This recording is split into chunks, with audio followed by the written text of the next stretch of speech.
and Roger. Here. So we have a quorum. Council liaison, city staff and consultants, Mayor Iverson, I can hear you. I'm here, sorry. Zoning administrator, Fred Weck is here. Here. And then do we have any of the city consultants on tonight, Fred? Ryan was here a minute ago. Oh, okay. Should be here. He's here. Yep. Very good. Just showing up on my screen then. All right. Good evening, Ryan. Okay, with that, if you'd please join me in the Pledge of Allegiance.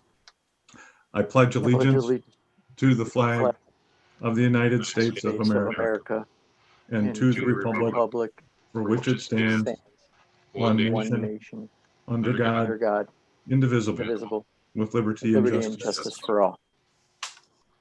So the first item on our agenda this evening is our open forum. It's an opportunity for the public to address Planning Commission regarding items not on the agenda. I assume that those who are online are here for items on the agenda.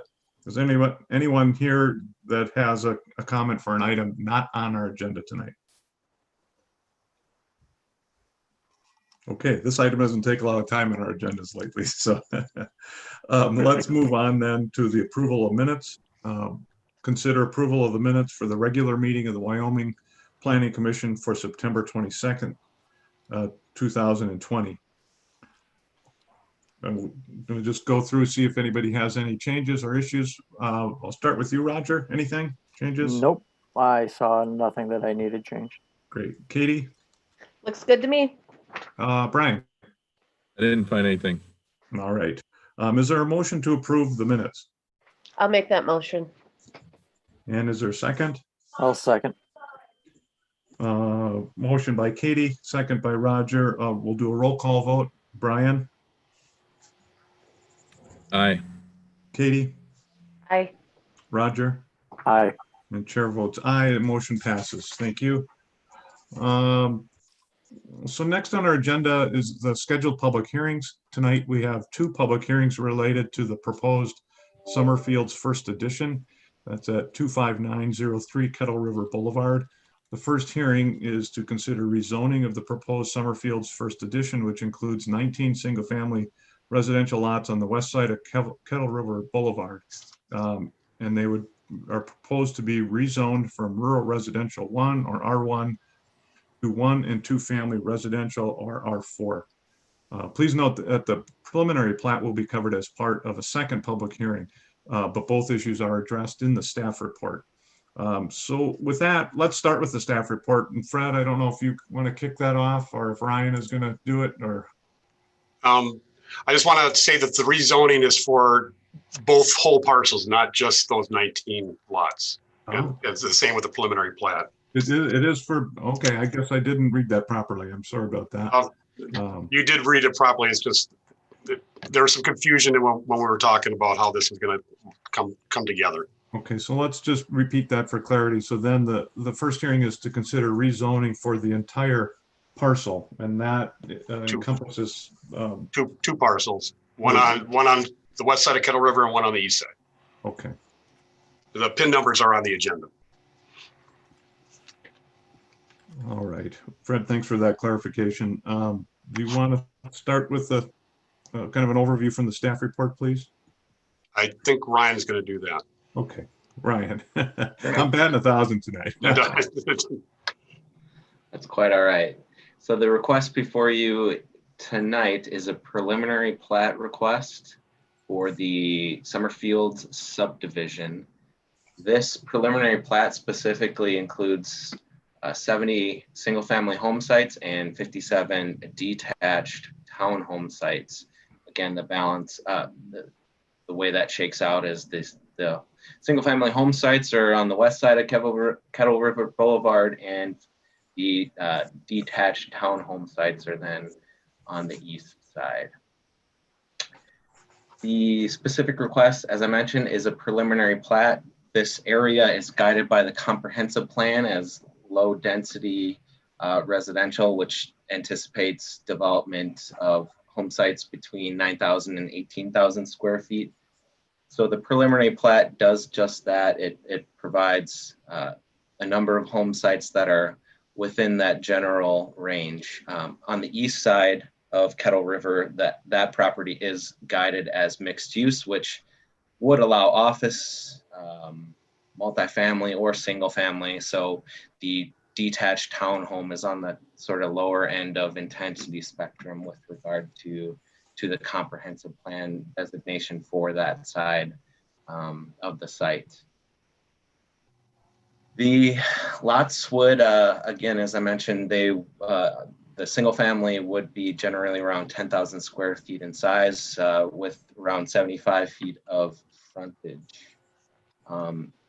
The roadways that would provide access to the sites would be provided in a number of locations, one being an extension of Euclid Avenue directly south, and then a new street 255th extending from Kettle River westward to a cul-de-sac.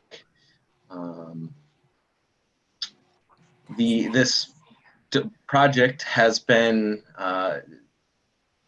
reviewed in a number of forms since early 2020, first with a sketch plan, then the environmental assessment worksheet was completed on the project and a wetland delineation.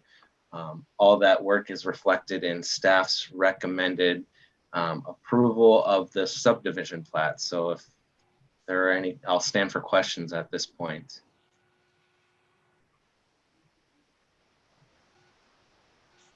Mark, your Questions for Ryan on the staff report, Commission? Any clarifications? I have, is this a time for just asking general questions? Yes. Yep. So, Ryan, thank you. This is Brian Murdoch. Say, I was looking at the EAW and the traffic section within the EAW. And I was also noticing that it's sort of repeated in the staff report about the number of trips. I didn't see any sort of cumulative traffic discussion about the traffic coming out of the neighborhoods in the area plus the new development. And with some of the comments we've been supplied from local residents and my experience driving north at certain times on Kettle River Boulevard, there's also already some congestion there.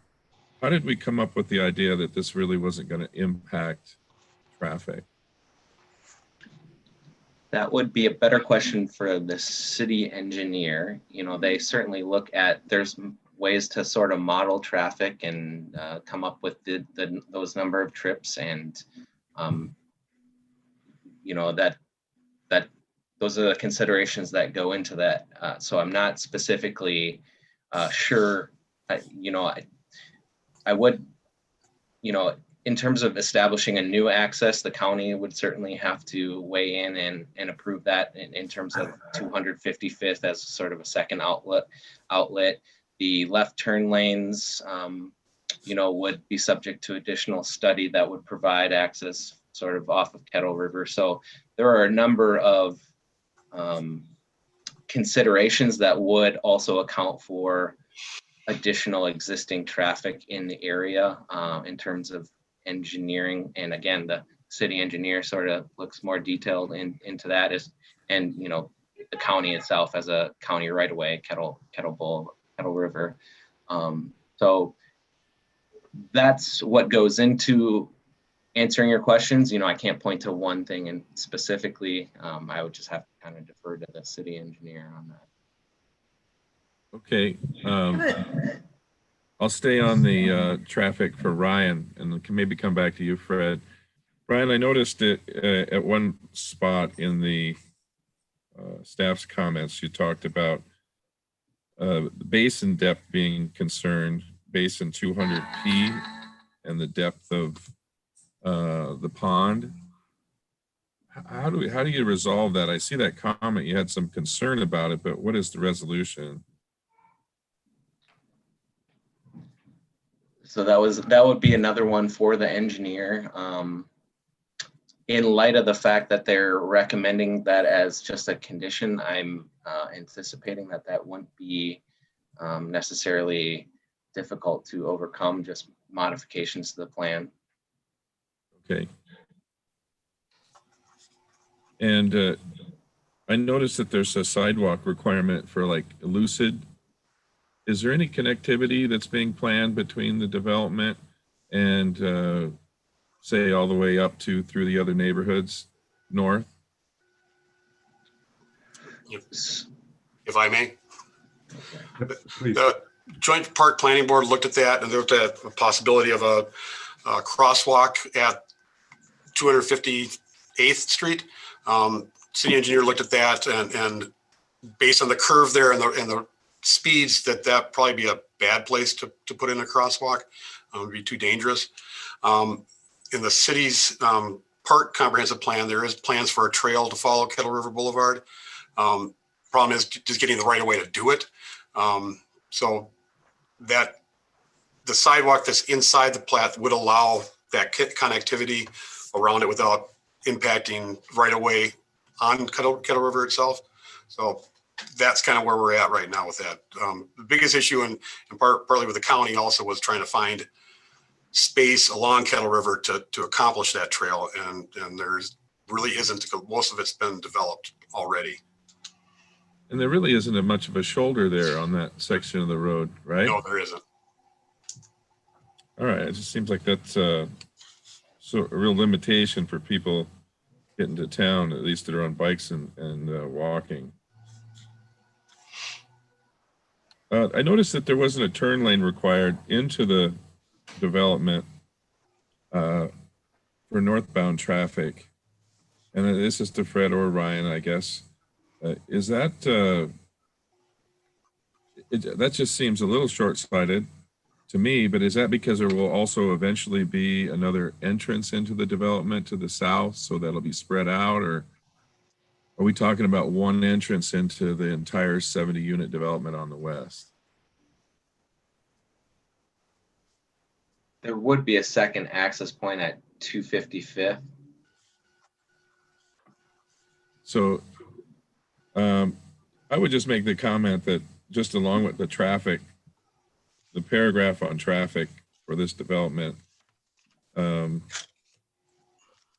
driven the road and knowing that the speed limit is 55 still in that area with no turn lane, seemed like it was just going to create a lot of opportunities for congestion. And I think that's it for right now. Thank you. Great. Thank you, Brian. Katie, any comments for staff? I don't have any at this time. Great, thank you. Roger, any additional questions for staff? Well, I guess I'd just like to reiterate Brian's concerns with the fact about the traffic. I live on the west side. I live off of Kettle River I think my development is maybe Timber Ridge, something like that. I'm just north of there. And that traffic on Kettle River, especially on certain days, maybe like Friday after, I mean, we get a big backup on Kettle River. So that would really, I mean, the amount of houses, I guess, going in there kind of concerns me a little bit, but I think at minimum that turn lane maybe should be looked at again. But that, I guess I just wanted to reiterate Brian's concerns with the traffic. And I know looking at what was given to us that the DOT is the one that talks about maybe changing any speed limits there on Kettle River. But I guess that would be another concern, is that 55 mile an hour. I mean, if we're going to have a development right there, looking at seeing what we need to do to address maybe dropping that speed down there. Great. Anything else, Roger? No, that's it. Okay, thank you. I too had some questions about the traffic, as you know, we haven't really had that as part of our discussion tonight of what that is. So I see the concerns that have been shared through some of the letters from the public, and I think it would be good just to double back and make sure that we've got that handled. Ryan, I have a question for you. In the staff report, it indicated that appropriate measures can be taken and incorporated into the project plans for items identified in the EAW. Without having gone through the EAW in any kind of detail, what types of mitigative measures were incorporated into the plans to address issues that were raised in the EAW? So there was areas, obviously the sensitive features are identified, and so improvements generally attempt to avoid that area, and it's noted where potential conflicts could be. So then you refer back to the mitigation factors noted in the EAW. So you feel comfortable when you look at at least what's being proposed, that mitigative measures are being addressed? Yeah. Okay. This may probably be a little bit more for Fred.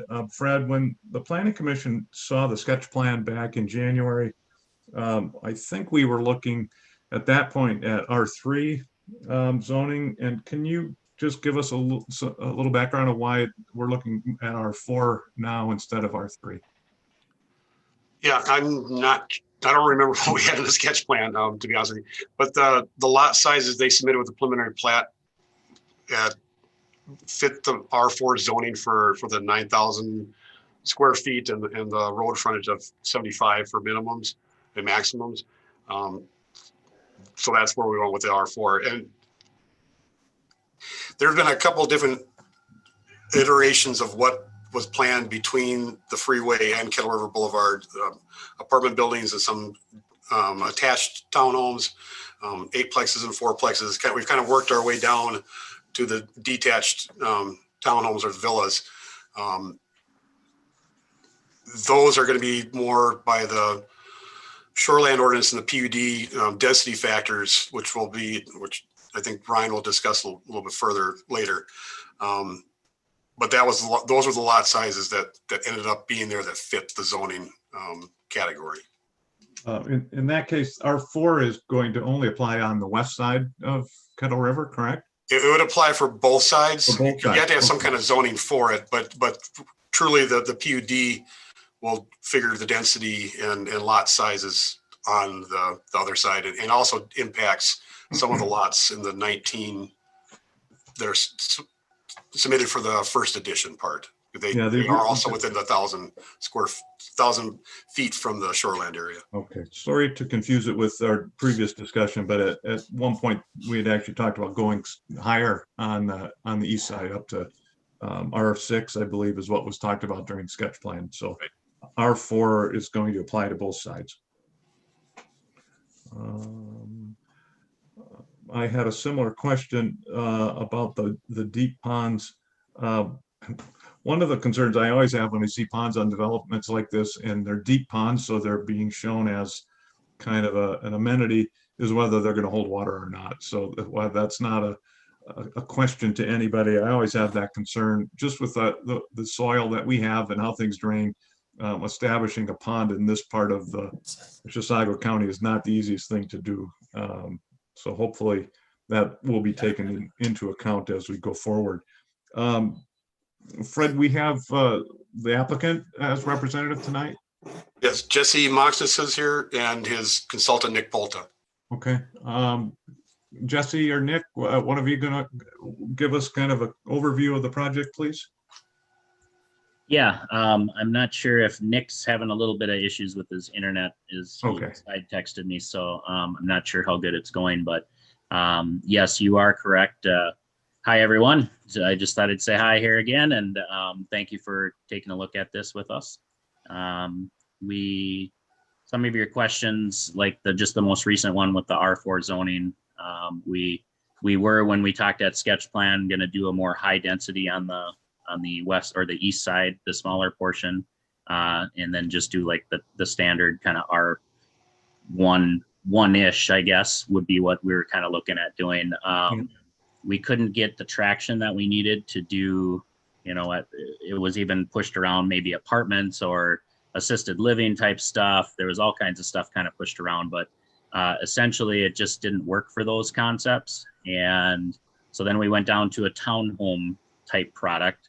And we, tried to get some interest in those, those areas. And the price of townhomes and the buyers out there in that market it's just not where we need it to be to put in something like this. So that's where we ended up going basically down to we call it a villa product. So it's basically, it's kind of classified as detached townhomes, but they're single family homes, but they're typically slab on grade, geared for the, empty nester type product. And we thought that would fit really good there. We've had a lot of success with that. I have a development up in Lindstrom we're modeling it after, basically, called Morning Sun. So if any of you need to look that up or take a look at it, it kind of gives you an idea of what we're proposing here. And so it's basically 50-foot wide lots by 125 roughly or so. Smaller houses. The clients would own their property and structure. We would have a plowing and mowing association in there, but otherwise the homeowners would own their own spot, and it seems like that's been really successful. And so it's actually, I think they had said that it was like 57 or something is what I think I heard Ryan say. I believe it's only 36 at this point units on that side. So it's actually come down even further from what you guys were thinking originally. So it's basically come down from, I think at one point we were, pitching maybe 150 unit apartment building in there. It's actually scaled down to, then it was like 76 townhome units. Now it's down to 36 villas. So we're going down substantially, which is where we came up with the R4 concept. So that you can do that type of product in that zoning, and it also helps us do our single family like we wanted. So it just, R4 works the best for that piece of property from a developer and probably from a city standpoint. So I guess I'll open it up for any questions, comments. I did do a development a few years ago called Kennedy Estates on the east side of 35 there between Viking and County Road 22. So I do have some history with Wyoming, and I've done some developments here, and we feel that one was a nice project. And so we do have some skin in the game in this community. We're not just coming in trying to throw up whatever we can. I kind of talked about that when we first came into to the sketch plan meeting. And so basically we're just trying to find the best product we can put in the area that makes sense financially from our point, makes sense for the city, and just, puts in a nice piece of property, or uses the property the easiest or the best for that. So that's kind of where we're at. Questions of the commission for Mr. Moxonist? Brian, any questions? None. Katie? Any questions? I don't have any either. Roger, any questions for Mr. Moxonist? I don't know if this is necessarily for Mr. Moxis or if Fred can answer this. The community that is just north, is it Sunrise, of the plans, is that R4? It's currently zoned R3. It's R3, okay, because I thought those were fairly larger lots, or a little larger than R4. Okay, thank you. That's no, I have no other questions. I would kind of like to add something to that question, if I may. Because some of the public comments, where did I put it? Keep on going, I lost my sheet. Again, I'm sorry. I just had a couple comments. I did appreciate seeing that the density has continued to go down a little bit. I think that there have been a lot of numbers from large townhomes down to the villas now. So the clarification, I think, on what is going to be built there is important. Curious, I know when we talked, Mr. Moxonist, at the sketch plan stage, there was kind of a target number with your single family product around 275,000. Is that still kind of what you're thinking in that range? Well, kind of a lot's changed Yes. since the last time we met. I'm going to be honest. We have, building products in general have skyrocketed. Indeed. I do have an entity. We do build homes as well, and we do have other stuff going on. So I'm pretty in tune with the market of home building. We're still thinking that we're going to be able to get products, single family stuff in there for probably just a little over 3 is where we're going to probably be at this time. We truly are trying to put in a project that is affordable, that's what our goal has been from day one. Sure. We can only get to the point where it can be so affordable. There's, land costs and city fees and, all the good stuff that goes along with developing. Everybody's got their hands in the pot. Yep. And then, like I said, the housing market is just on fire. Doesn't help. The good thing about it is interest rates are really, really doing good. So even people that were in that 275 range, with interest rates where they're at, they can easily afford 350 or even north of that, would be the same payment. So, I feel pretty confident that we can still put some houses in there for really close. We're trying to keep them close to that 300. Some of the nicer lots are going to be more than that. That's the way it's going to be. But, and then the villa products, right now in Lindstrom, our market is about 287 to, about 340. We're going to be really close to those ranges, just a little. Probably 300 would be the lowest that we'd be able to go in that, just based on lot pricing, versus because Lindstrom's a little cheaper than Wyoming on lot pricing. You're pretty similar on fees for city fees and things like that. So, but our lots will be a little bit more expensive down here. So probably somewhere in that 325 range is where they're going to land for the villa stuff. All right, thank you. If there's no more questions for staff or Mr. Moxness, Fred, was there something else that you wanted to add? Yeah, it had to do with density. On the west side of Kettle River Boulevard, that's a 63-acre parcel. They're proposing 66 lots on that. That's equals about a 41,000 square feet per unit. On the east side, they have 28 acres, and with the 36 lots, that brings it about to 34,000 square feet per unit. The Sunrise Meadows West, which is the development just to the north, the R3 one we're talking about, that's on about 18 and a half acres with 30 lots. So their density is about 27,000 square feet per unit. So actually their density north is going to be more dense than what is being proposed by Mr. Moxness. Everybody get that. I think it's a good point and appreciate. Yeah, thank you for that, Fred.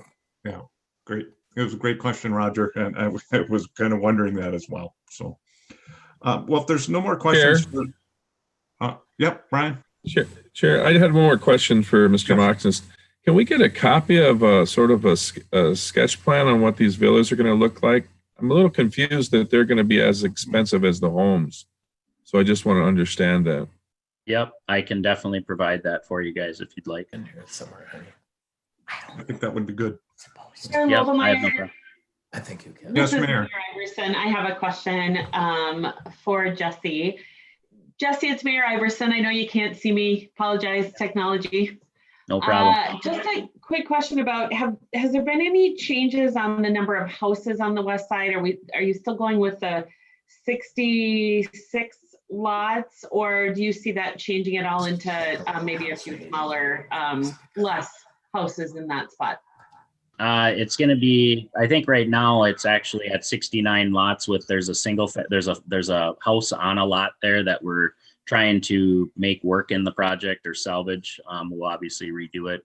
But at this point, I feel like we're pretty close to where we're going to be at this point. So, Okay, thank you. yeah. I'll just point out that the EAW says 72 single family. Yeah. So yeah, we went down from what the EAW said. Since that was done, we actually went down because quite honestly, we were going to put 2 rural lots in along the back side of the wetlands on the west side. We originally were going to put in 2 larger lots that would be serviced, not city water serviced. Okay. We have realized we need to utilize some dirt from that section. So we scrapped the plans to have those 2 lots. So that's why it went down to 70. Okay, thank you. Yeah. Okay, as I mentioned, we have 2 public hearings tonight, so we'll start with the first public hearing, which is to consider rezoning of the 2 parcels related to the Summerfield development. Is there a motion to open the public hearing? I'd move to open the public hearing. This is Brian Murdoch. Motion by Brian. Is there a second? I'd second. Second by Katie. We'll do a roll call vote. Brian? Aye. Joel is not here. Katie? Aye. Roger? Aye. And chair votes aye. So it's 7:34. Public hearing is open. Fred, I want to start with you. There was, I think, at least 6 letters that the city received. Maybe there was another one that we hadn't seen. Was there anything more in writing than that? No, there wasn't. I just want to maybe just at least give the names of the people who provide public comment, since we did get quite a few of them, but the planning commission did receive all these Yes, we did. these letters. There's one from Mr. Philip Russell. The next one was from Mr. Kevin Nelson. Mr. Russell did not give an address. Mr. Kevin Nelson, he's at 4939 259th Court, the Sunrise Meadows development. Mr. Joel Dickey at 25846 Edison Avenue. Guy Humphrey at 4923 259th Court.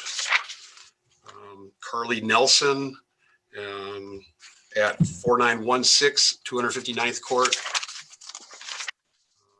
Brianna Johnson and Corey Hines at 25835 Edison Avenue. Andrew Newcomer at 25844 Euclid Avenue. And then one from Paul and Bonnie Scribner. They're at 25579 Kettle River Boulevard. That'll be the public comments I received in emails and forward them on to, again, the planning commission members. Fred, thanks. I think everyone probably had a chance to look through the letters, and I think they echo a number of things that we've heard. Suffice to say, they were not in support of the rezoning or the development for a variety of different reasons. So appreciate people making their thoughts heard and taking the time to let us know about that. I believe that we have somebody that's on with the call this evening. I assume they're looking to speak at this stage in the public hearing. Is that correct, Fred? I believe so. That'd be, again, Paul and Bonnie Scribner, This would be a chance if you would like to address the commission. We'll give you a couple minutes for you to tell us what you think. Please give us your full name and your address. Sure. I'm Bonnie Scribner. My husband is Paul Scribner, and we live at 25579 Kettle River Boulevard in Wyoming. We have lived here for 34 years and have seen a lot of changes take place on Kettle River Boulevard. And I appreciate Fred providing, I sent him a list of questions early this morning, and he got back to me right away, and we've had a chance to read them. And obviously now we have more questions, which I won't take time to address here. I'll get those out. But I would say that on my list, as far as concerns around the development, is what it's going to do to Kettle River Boulevard. Like I said, we've lived here for 34 years. I think it was dirt road when we moved in here part of the way. And when I read through the environmental issues, I think that we are not grasping how much traffic both of these developments are going to encounter. And at one point I saw where they were assuming traffic would go north to 22. And I will tell you that I believe it was Roger that brought it up. That is a jam up. I will tell you, coming from Forest Lake on a Friday afternoon, I've spent 45 minutes on Kettle River Boulevard trying to get into our driveway. That's how bad this road gets. I am concerned about the accidents that may take place with the wildlife, as well as people just walking on this road. It's very, very dangerous. And my concern is, I don't believe people are going to go north to get onto the freeway. I worked for 40 plus years, drove all over the metro area, and I never went that way to the freeway. I would go into Forest Lake and get onto the freeway that way, or I would take Kettle River to 23 and jump there. That's why Kettle River is so busy. I do have concerns about some of the water tables, because a development down the road was put in years ago. And well, I'll let my husband talk about that, because we had horses too. So he's well aware of the water table issues. Hello, my name is Paul Scribner. And I just to help you, where we live is basically across the street from the big field where the development is planned. And we used to have horses. We had 4 acres of pasture and horses. When the development went into the south of us, they put in a holding pond that was going to take care of any water runoff issues that would run into the wetland behind us and on our property. And since that development has come in, our property has flooded. I no longer have horses. I've got to board them elsewhere, because the entire water table on our side of the road raised. And I invite you to take a look at it. It's swamp where it used to be some horse pasture. So I'm really concerned about what's going to happen, even with holding ponds on that side of the road, if the whole geography of the land is tampered with. And that's a concern. And the water pond that they have in the development south of us is usually empty. It has no water in it. Bone dry. So yeah. That's a huge issue. Yeah. So it's a couple of concerns. And I have many more, but I know your time is limited. So yeah. I will address those via an email. Okay. Thank you very much. Is there anyone else that we have live that has comments for us this evening? Okay, I'll ask for a motion to close the public hearing. Is there a motion? I'll make that motion. A motion by Katie. Is there a second? I'll second that. Second by Roger. We'll do a roll call vote. Brian? Aye. Katie? Aye. And chair votes aye. So the public hearing is closed. Discussion. You forgot Planning me, Mark, Commission. on that. Go ahead, Roger. You forgot. I vote aye on that. You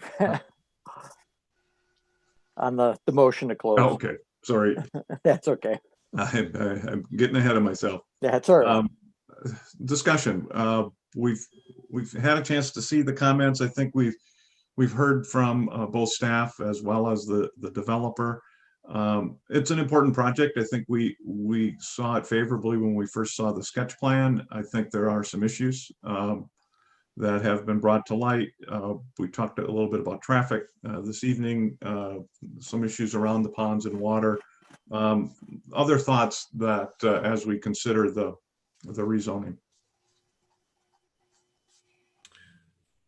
This is Brian Murdoch. I just bring up just sort of the whole picture of connectivity for affordable housing. We'll probably have a mix of younger and maybe more seasoned owners, but the bulk of it is probably going to be affordable single-family homes that's going to attract families with children. The connectivity north to town, I think, is a real concern, not having shoulders on the road with the amount of traffic. I think that's something that has to be resolved. Katie, any additional thoughts? Yeah, I agree with Brian. I also think there is concern with the turn lanes and helping alleviate some of the congestion that's already there. So things that I think we do need to consider is, the congestion on Kettle, River Boulevard.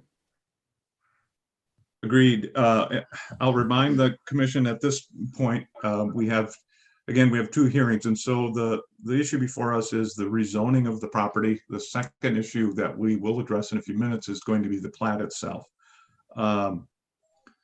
Because a number of the issues we talked about is probably more related to the development, I'll make a motion to recommend rezoning of the two parcels related to the proposed Summerfield development from residential 1 or R1 to 1 and 2 family residential R4. Is there a second? I'll second. So we have motion by Mark and second by Katie. We'll do a roll call vote. Again, this is for to recommend rezoning. Brian? Aye. Katie? Aye. Roger? Aye. Chair votes aye. So the motion passes. The recommendation for the rezoning would go forward then to the city council at their next meeting. We're going to move then into our second public hearing. I don't believe there's going to be a reason to go through the staff report. We'll still have opportunity to ask some questions. So I'll ask if there is a motion to open the second public hearing. This is to recommend approval of the preliminary plat for the proposed Summerfield's first edition, which includes 19 single-family residential lots on the west side of Kettle River Boulevard. Is there a motion? I make a motion to open up the public hearing. Roger makes the motion. Is there a second? Seconded. Brian, second. We'll do a roll call vote. Brian? Aye. Katie? Aye. Roger? Aye. And I vote aye, so the public hearing is open. It is 7:45. Fred, anything addition to what we've heard? The staff report did not necessarily have specific conditions, or if it did, I may have glossed over those just a little bit in terms of the preliminary plat itself. Ryan could probably answer those questions, but I do see that Mr. Erickson, the city engineer, has logged on, so he might be able to address the questions about turn lanes and some of the traffic questions as well. Okay. So Let's do that. Mark Erickson, are you on you got your ears on there? He's currently muted. There we go. Mark, are you? Yes, there you are. I can hear you, and I am online. I right. did not hear some of the commentary on the. Okay. Mark, as we talked through the first public hearing tonight, which was the proposed rezoning, there was a number of issues raised by the commission and certainly by citizens related to traffic, related to the ultimate development here. We know that was raised in the EAW and have been told that we believe that issue is okay. Could you give us just a summary of what is done to be able to analyze the traffic and to conclude that the city doesn't feel that there would be a concern there? Yes, thank you, Mr. Lobermeyer. We did evaluate from a high level traffic engineering and did a trip generation based on not only the existing traffic volumes on the roadway, but those in the surrounding neighborhood there that you currently use 258th Street, as well as the development on the west and east side of the roadway. And so we evaluated particularly turn lanes into the development. We believe that most of the traffic from the development will be accessing from the north. There will be a split, certainly. There'll be individuals that go to the south, but looked at different scenarios as far as traffic going from the north and to the south. We evaluated typical standard roadways and traffic volumes on those roadways.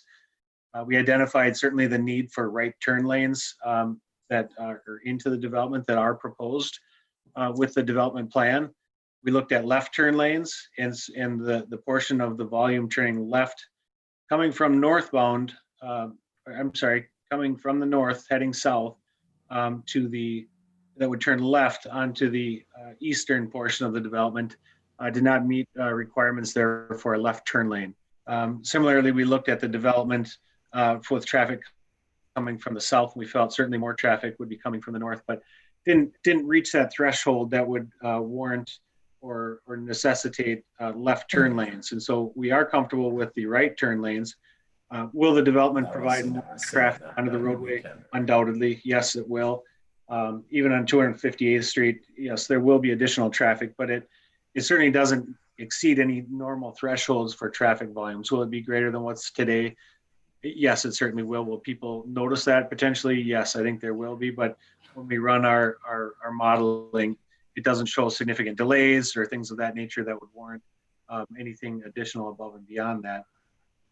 I'm not sure if the questions ensued regarding the Kettle River situation there. We Certainly know did. Yes. We know that there are greater issues there. We've evaluated that in very much detail as we evaluated another project that was in the northwest quadrant of 35 and 22 there. And there certainly are some long-term issues there that develop over time, whether this development occurs or not. I think people notice it and see it already. We've been monitoring that. We've talked to the county about that. There will need to be improvements there at some stage, probably not in the too distant future. It's not necessarily something that we can tie this development to pay for those type of improvements.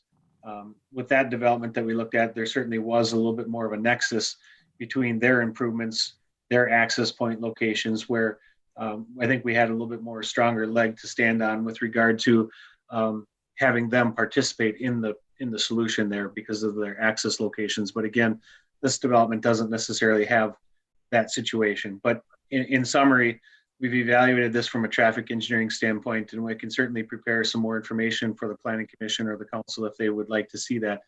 But again, we have evaluated that at a high level, did our trip standard engineering practices and evaluated that. And again, there certainly are increased traffic volumes, but not above and beyond what our roadways would typically, or a normal roadway would be able to handle of this nature. I know while we're in a public hearing, I hope you don't mind if I'm asking you a couple questions here on behalf of what we've heard, but did Chisago County review the traffic study? I did read that MnDOT had reviewed it, but I didn't see that there were comments from Chisago County.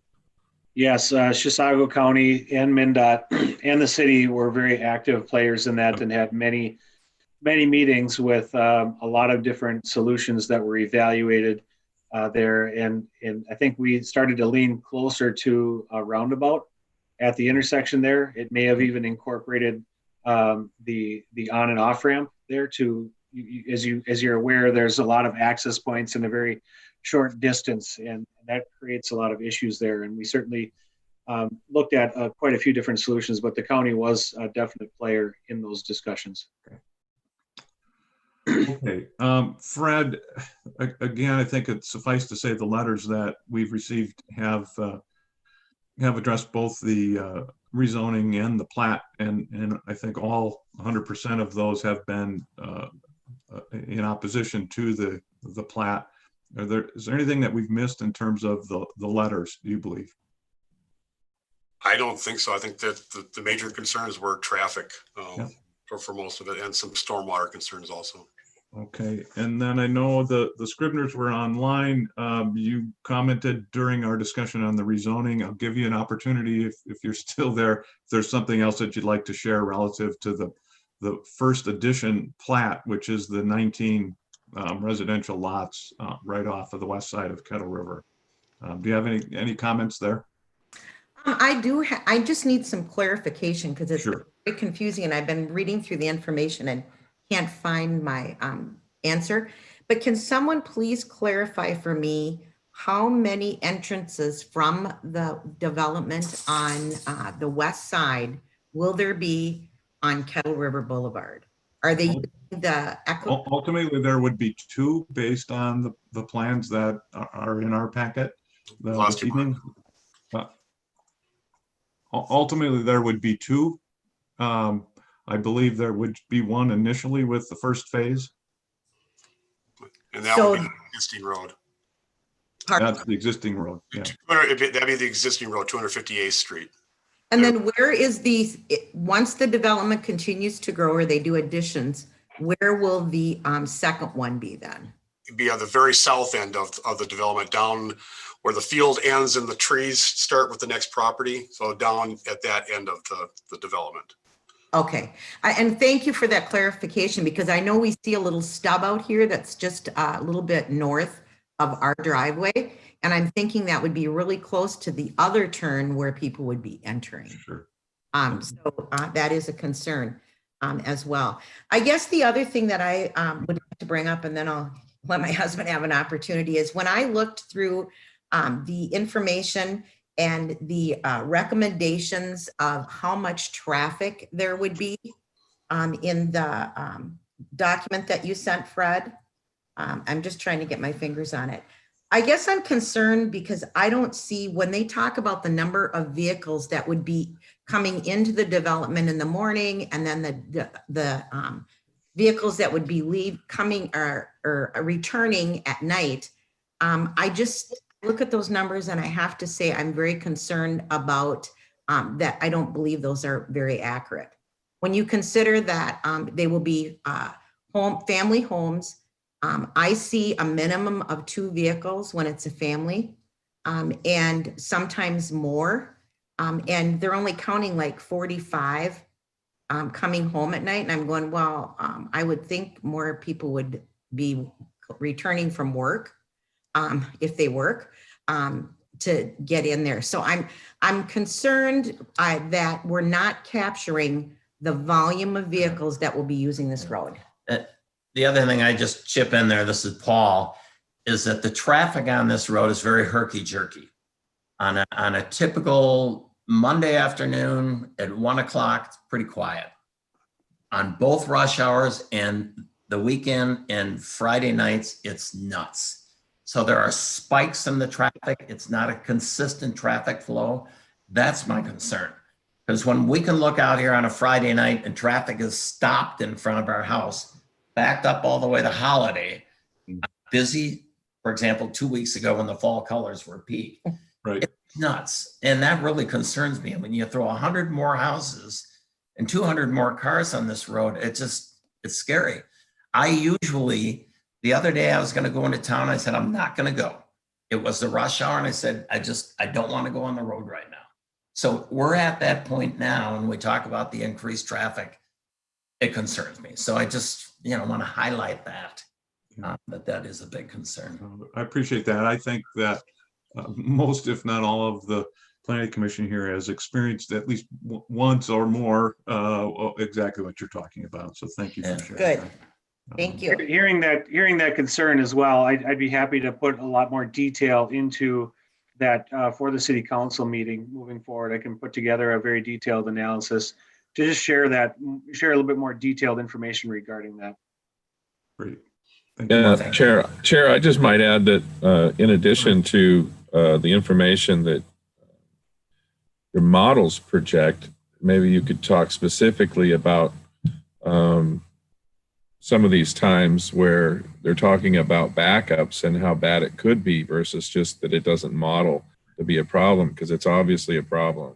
Yeah. So how big is that problem and how is it eventually solved?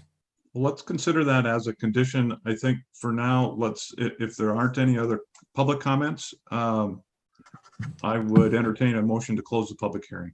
Is there a motion? I'll make that motion. Motion by Katie. Is there a second? I'll second. Second by Roger. Roll call vote. Brian? Aye. Katie? Aye. Roger? Aye. And I vote aye. So the public hearing is closed.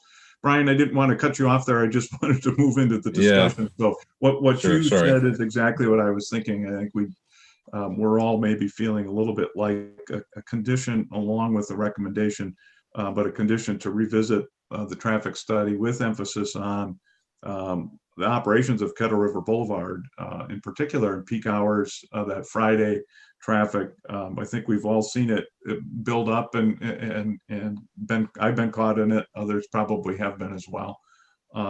Would seem like it makes sense. How do others feel? Are there other issues here with the plat itself? I only had one other comment, and I may have missed it from earlier, but there was some comments about streetlights. I'd like to hear if there is a streetlight plan.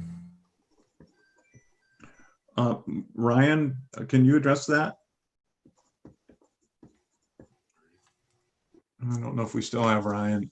Fred, I did see mention of streetlights being a possibility here, but I don't know that they were included as part of the plat. I didn't, someone, Sure. So there's no requirement in the city subdivision ordinance for street lighting. That was sort of recommended, and maybe Mark can speak a little bit in more detail, but from a, we recognize that there were some concerns about not only pedestrian safety, but just vehicle movement safety at the intersection. So streetlights at those intersections would aid in safety purposes.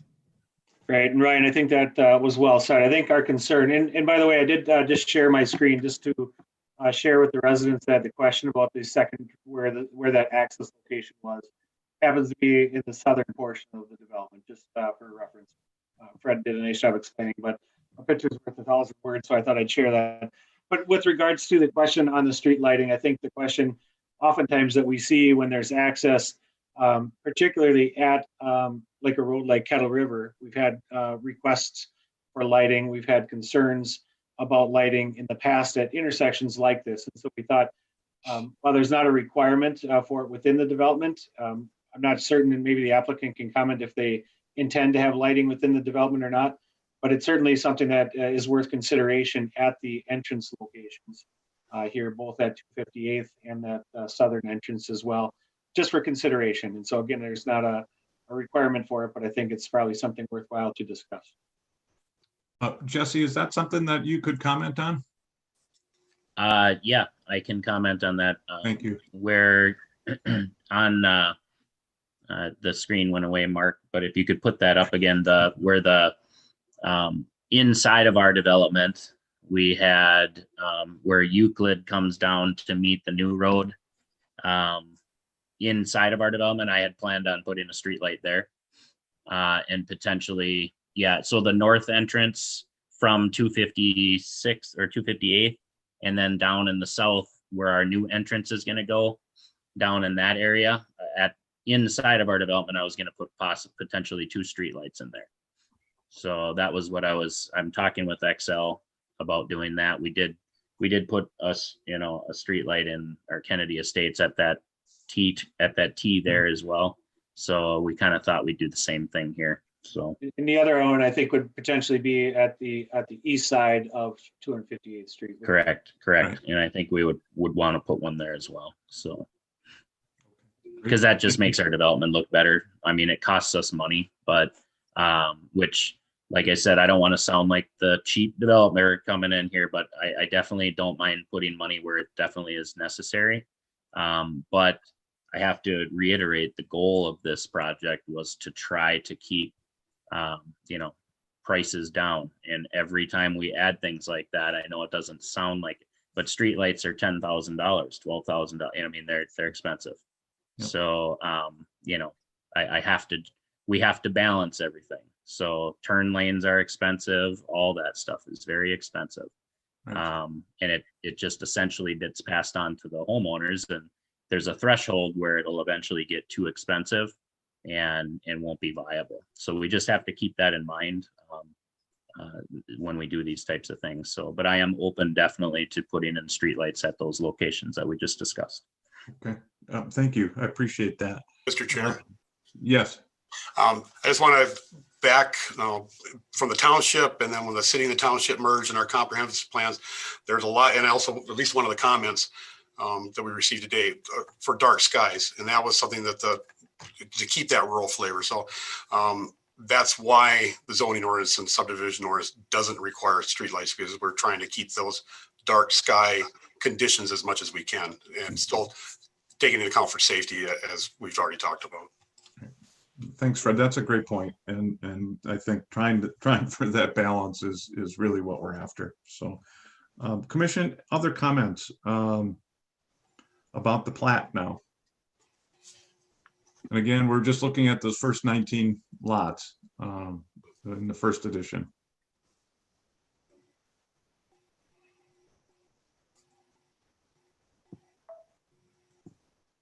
I don't have any further comments.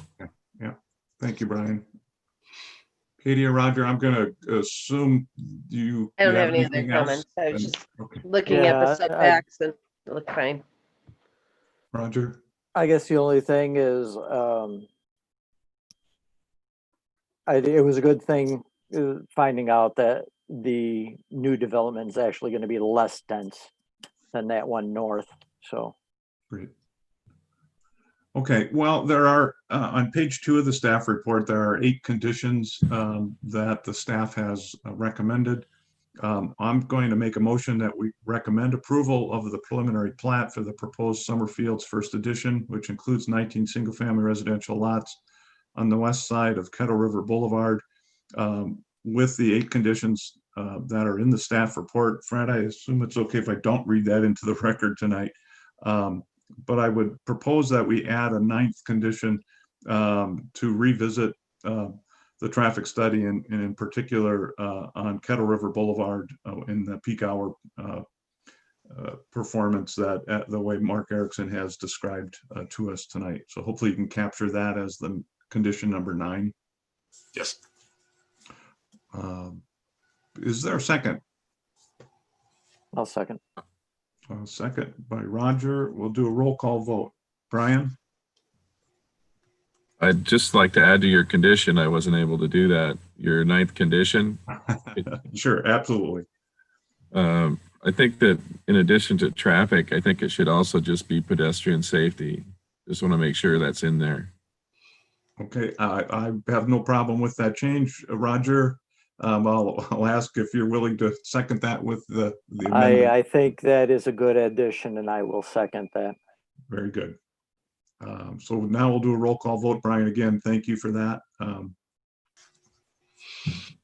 Aye. Murdoch. Katie? Aye. Roger? Aye. And chair votes aye. So the motion passes. Recommendation for approval of the preliminary plat will go forward to the city council at their next meeting, which will be on the 20th of October. So appreciate everybody. There was a lot to look at here, and I think it's going to be a good development, but it needs to be done the right way. So much appreciated. Thank you for your time. Thank you. Thank you. So moving on with the rest of our agenda tonight, actually would be pretty rapid. Under new business, we have none. Old business, also none. Under communications, Fred, you included an article regarding variances and non-conformities from, who was it from? League of Minnesota Cities. League of Minnesota Cities. So good article, some good reminders for us. You know, we had gone through the percent impervious not too long ago because of the variance issues. So. Right. Under updates, Fred, I do appreciate, sorry about the dog in the background. Thank you for including the action on the council regarding our recent recommendations. That's just helpful for us, and I hope that's not a problem to Not a problem do at all. that in the future. Not at all. Our next meeting then is set for 27th, not the 22nd. not the 20. I had the 22nd, 27th. That was a typo. Is there anything else before we adjourn? Otherwise, I will call for a motion to adjourn. Is there a motion? I'll make that motion. I was going to say one of you will make that motion, I hope. Is there a second? I'll second. A second by Roger. Roll call vote to adjourn. Brian? Aye. Katie? Aye. Roger? Aye. And I vote aye, and we are adjourned. Thanks, everyone. Again, important meeting, a good development here, but I think some good discussion. So appreciate the work you put in before the meeting. That's always helpful. So thanks so much. Thank you. Thanks. Have a good night. Have a good night.